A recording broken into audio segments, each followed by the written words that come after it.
You clicked on this because something doesn't add up. Every week, another headline screams about Taiwan, another aircraft carrier repositioned, another warning from Washington, another speech from Beijing. And you're sitting there thinking, if China really wanted Taiwan, why haven't they taken it?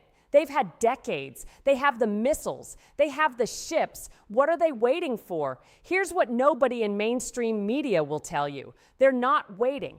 They're executing. Just not the plan you think. Taiwan is the magician's hand waving in front of your face. And while you're watching that hand, the other one is rewriting the rules of global power in ways that will affect your job, your savings, and your children's future.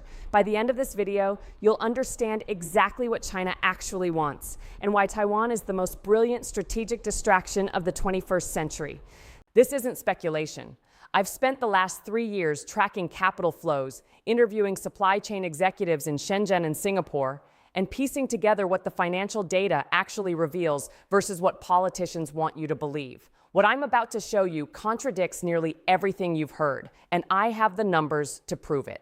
Let me start with a question that should keep Pentagon strategists up at night. Why would China risk a $17.7 trillion economy, their economy, for an island with a GDP of $790 billion? That's destroying the house to capture one room. It makes zero strategic sense, unless Taiwan was never the actual objective. Last September, I sat across from a logistics executive in Hong Kong who moves more container volume than most countries. Off the record, he told me something that reframed everything. Everyone watches the Taiwan Strait. Nobody watches the ports. Here's what he meant.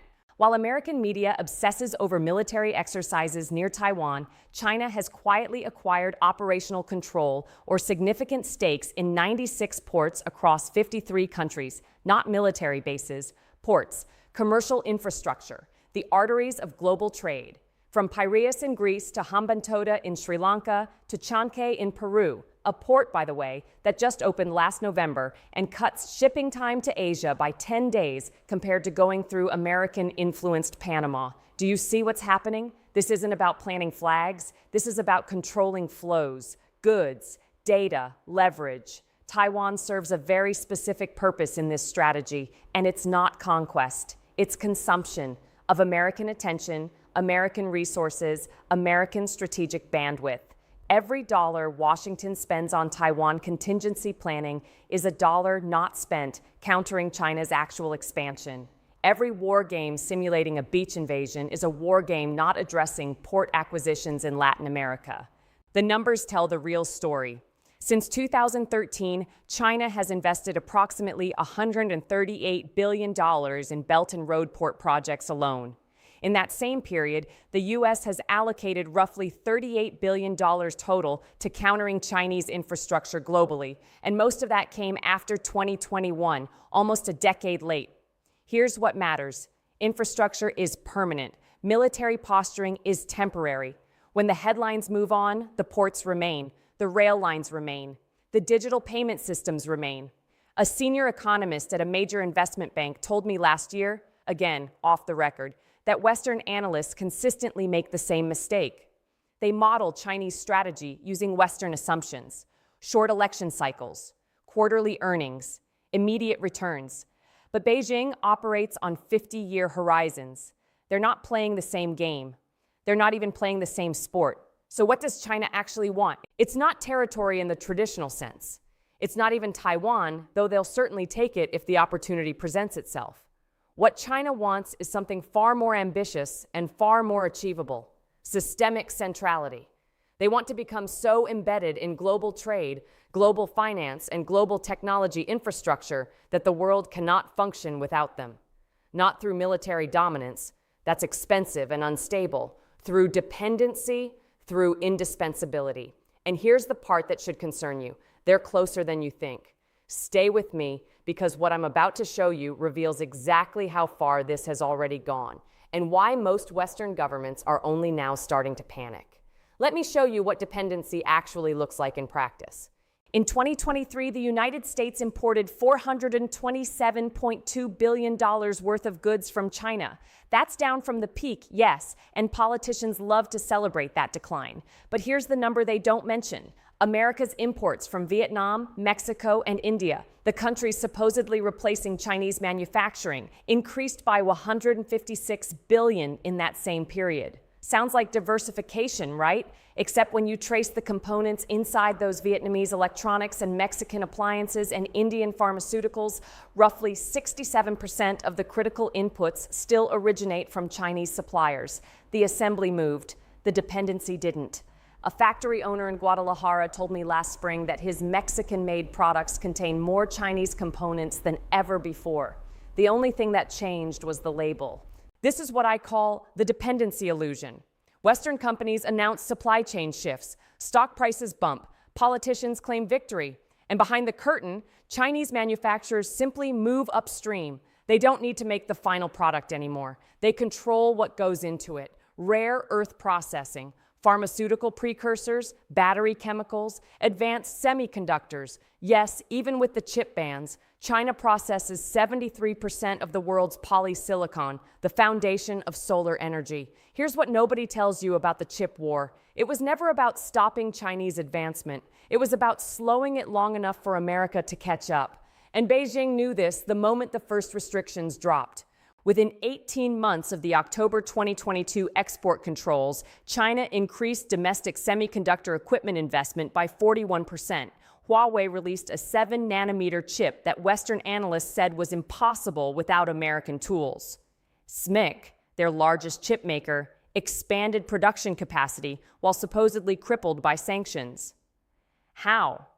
Because sanctions assume a target that sits still. China doesn't sit still. They adapt at a speed that Western bureaucracies simply cannot match. I spent time with an engineer in Shenzhen, couldn't use his name, who worked on domestic chip equipment. He laughed when I asked about American sanctions. Every restriction teaches us what we still need to build, he said. They're handing us a roadmap. This connects to something even bigger, and I'll show you in a minute. But first, you need to understand the financial architecture being built while everyone argues about chips. Since 2016, China has constructed an alternative financial system that most Americans don't know exists. It's called CIPS, Cross-Border Interbank Payment System.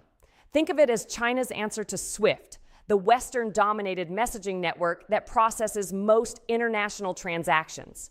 Here's the uncomfortable truth. CIPS processed $14.5 trillion in transactions last year. That's a 28% increase from 2022 and a 186% increase from 2019. 82 countries now have financial institutions directly connected to this system, not using it occasionally, connected to it, part of its infrastructure. Why does this matter? Because SWIFT has been America's most powerful non-military weapon. When Washington wanted to punish Russia after Ukraine, they cut major Russian banks from SWIFT. Economic strangulation without firing a shot. It worked because there was no alternative. Now there is. Every country watching what happened to Russia learned the same lesson. Dependence on American financial infrastructure is a strategic vulnerability. CIPS offers an exit. It's not as developed as SWIFT yet. It's not as fast, but it doesn't need to be better. It just needs to exist. A central banker from a Southeast Asian country, can't say which, told me at a conference in Singapore that his government now routes roughly 15% of China-related trade through CIPS.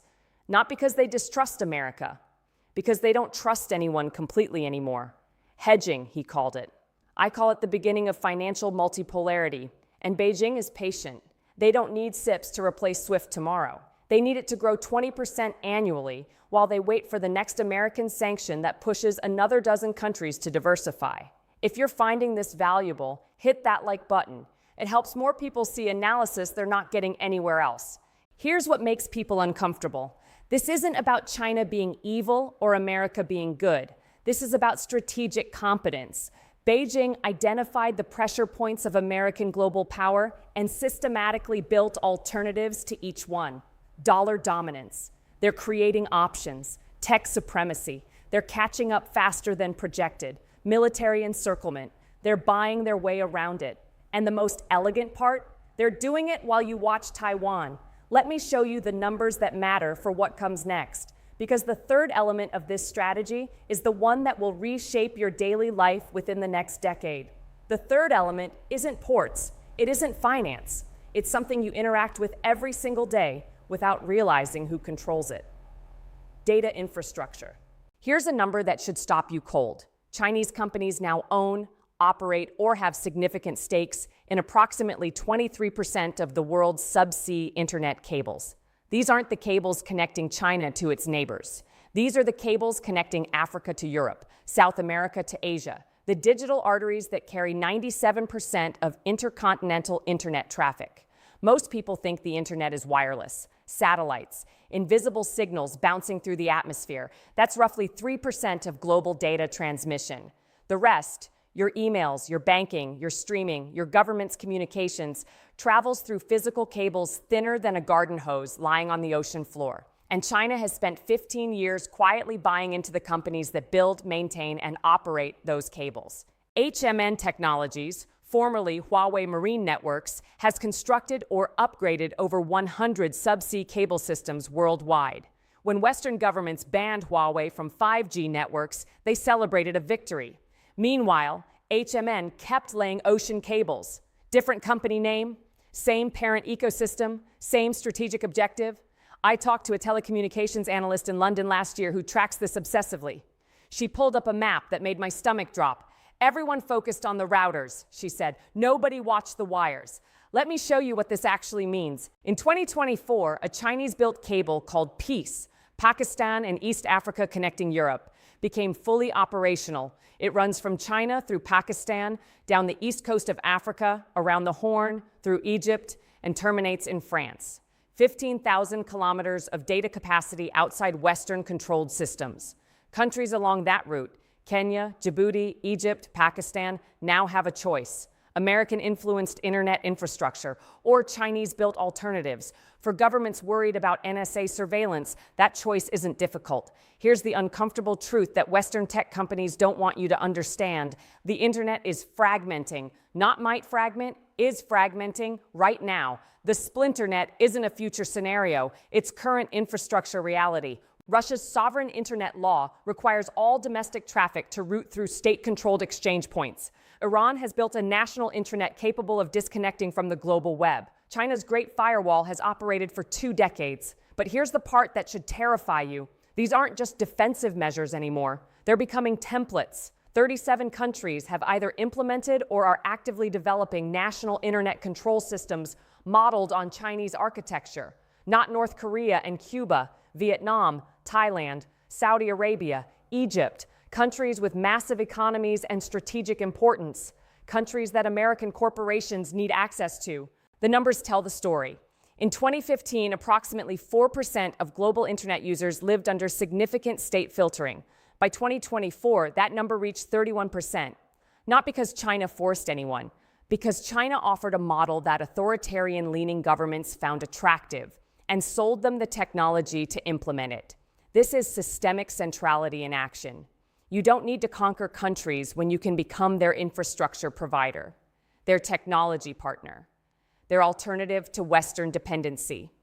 A diplomat from a major African nation told me, off the record, always off the record, that his government didn't prefer Chinese systems.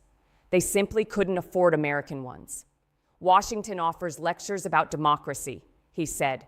Beijing offers fiber optic cables. My people need internet access. They don't need lectures. That's not a defense of Chinese policy. It's a description of competitive reality. Here's what matters. While American foreign policy remained fixated on military alliances and democratic values, China built tangible infrastructure, physical assets, working systems, things you can touch, things that create jobs, things that make governments dependent not through threats, but through functionality. And this brings me to what I call the indispensability doctrine. Every strategic move I've described, ports, payment systems, data cables, follows the same logic. Don't compete for dominance, compete for necessity. Make yourself so woven into global systems that removing you causes more damage than tolerating you. Russia tried the opposite approach with energy. They weaponized gas supplies to Europe. It worked briefly. Then Europe found alternatives, and Russian leverage evaporated. China watched that failure carefully. Their approach is different. Don't become a weapon. Become oxygen. Something so essential that nobody even thinks about replacing it. something that would hurt too much to remove. And Taiwan? Taiwan is the perfect strategic screen. Every year, Washington spends preparing for a Taiwan invasion is a year. They're not preparing for the world. China is actually building... Let me pull this together. You've been watching a military confrontation that may never happen while an economic and infrastructure transformation has already occurred. Taiwan isn't the end game. Taiwan is the engagement trap. The scenario so dramatic, so emotionally charged, so cinematically compelling that it consumes all strategic oxygen in Washington, Brussels, and Tokyo. Meanwhile, the real architecture of Chinese global influence solidifies by the day. 96 ports, 82 countries connected to alternative payment systems, 23% of subsea data cables, 37 nations building Chinese model internet controls. These aren't projections. These aren't warnings about what might happen. This is current infrastructure reality. Here's what most people think. China wants to replace America as global hegemon. They want to dominate the world the way Washington has since 1945. Military bases everywhere, currency supremacy, cultural imperialism.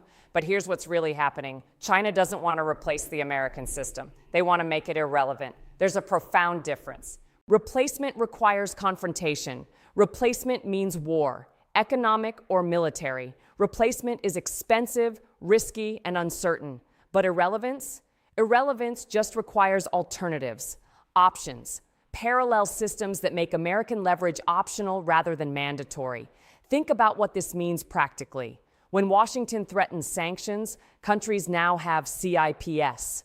When American tech giants impose terms, Huawei and ByteDance offer different terms. When the World Bank attaches governance conditions to loans, Chinese development banks write checks without lectures. Every tool of American influence now has a competing option. This is the parallel architecture strategy, and it's the most sophisticated geopolitical play of our lifetime. A former State Department official told me something last winter that I haven't stopped thinking about. We spent 30 years assuming the world wanted to be like us, he said. We never built a strategy for a world that just wants options. That's the miscalculation. Not that America is weak, not that China is invincible, but that the entire framework for understanding this competition has been wrong.